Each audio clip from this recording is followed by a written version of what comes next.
dosa kecil yang menjadi besar. 1. Dilakukan terus-menerus tanpa merasa menyesal. Dosa kecil sekalipun, jika dilakukan secara terus-menerus, bisa berkembang menjadi dosa besar yang tidak boleh dianggap enteng. Tak ada dosa kecil selagi terus dikerjakan dan tak ada dosa selagi dimohonkan ampunan. Hadis riwayat Ad-Dailami. 2. Membongkar aib dosa-dosa yang dilakukan diri sendiri. Sesungguhnya Allah sering menyembunyikan aib hambanya, tetapi banyak yang mengungkapkan aib karena dosanya sendiri. Hal ini dapat menyebabkan dosa kecil membesar dan menjadi tidak termaafkan. Setiap umatku diberi ampunan kecuali orang-orang yang terang-terangan. Sesungguhnya yang termasuk terang-terangan adalah jika seseorang melakukan suatu dosa pada malam hari, kemudian pagi harinya ia membuka dosa tersebut padahal Allah telah menutupinya. Dia berkata, "Hai fulan, semalam aku telah berbuat begini dan begini." Allah telah menutupi apa yang ia lakukan malam itu, tetapi ia sendiri justru menyingkap tutupan Allah pada dirinya. Hadis riwayat Bukhari dan Muslim. 3. Menganggap enteng dosa tersebut. Dosa yang diikuti dengan perasaan menyesal, bisa mendatangkan kasih sayang Allah. Namun sebaliknya, dosa yang dianggap enteng, justru dapat membinasakan. Dari Abdullah bin Mas'ud berkata, bahwa Nabi Shallallahu Alaihi Wasallam bersabda, sesungguhnya seorang mukmin, ketika ia melihat dosa-dosanya, adalah seperti ketika ia duduk di lereng sebuah gunung, dan ia sangat khawatir gunung itu akan menimpanya. Sedangkan seorang fajir, orang yang selalu berbuat dosa, ketika ia melihat dosa-dosanya adalah seperti ia melihat seekor lalat yang hinggap di batang hidungnya, kemudian ia mengusirnya seperti ini lalu terbang, ia menganggap remeh dosa. Hr. Bukhari, dan kamu menganggapnya suatu yang ringan saja. Padahal dia pada sisi Allah adalah besar. Quran Surat An-Nur ayat 15. 4. Tidak segera memohon ampunan pada Allah.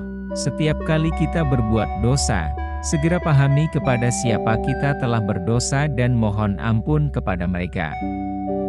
Bahkan, setiap kali seorang mukmin dan orang saleh melakukan dosa, dia langsung mengingat Allah dan bertobat atas perbuatan buruk yang dia lakukan.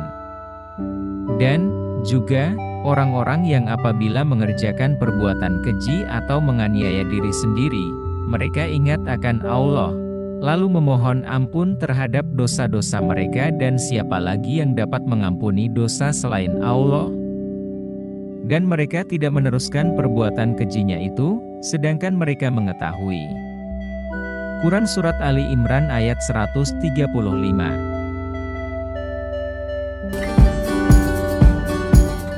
5. Melakukan dosa besar.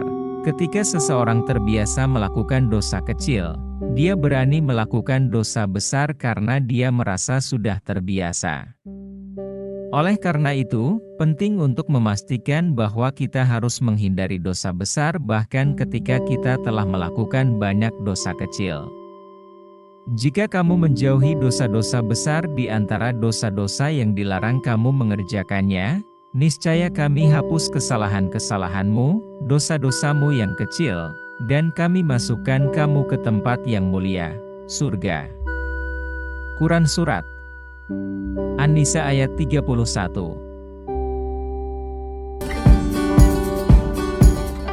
6. Tidak dibarengi rasa malu.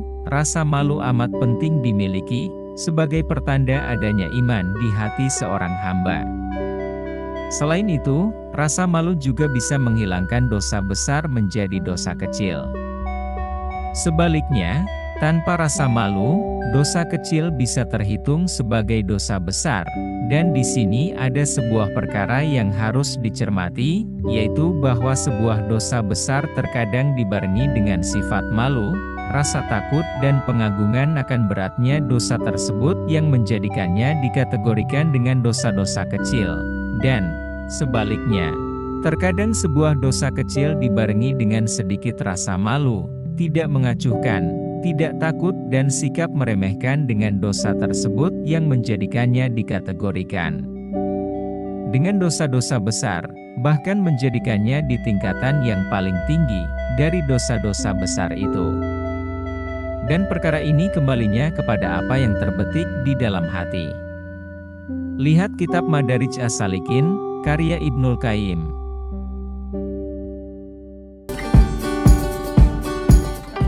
7. Merasa aman dari dosa karena banyaknya amalan. Apakah Anda merasa banyak mengamalkan agar kita tidak khawatir dengan dosa-dosa yang kita lakukan? Pikirkan lagi. Bahkan para nabi dan sahabat Rasulullah yang dijamin surga, meski masih takut akan dosa-dosa yang dilakukannya, meski amalnya tak terhitung banyaknya. Ibnu Aun rahimahullah berkata, jangan terlalu yakin dengan banyaknya amal, karena sesungguhnya Anda tidak mengetahui, apakah amalan Anda diterima atau tidak. Dan jangan pula terlalu merasa aman dengan dosa-dosa Anda, karena sesungguhnya Anda tidak mengetahui, apakah diampuni dosa Anda atau tidak. Sesungguhnya amalan Anda gaib dari Anda tidak mengetahui apa yang Allah perbuat terhadap amalan Anda. Apakah Allah jadikannya di dalam sijin, buku catatan dosa?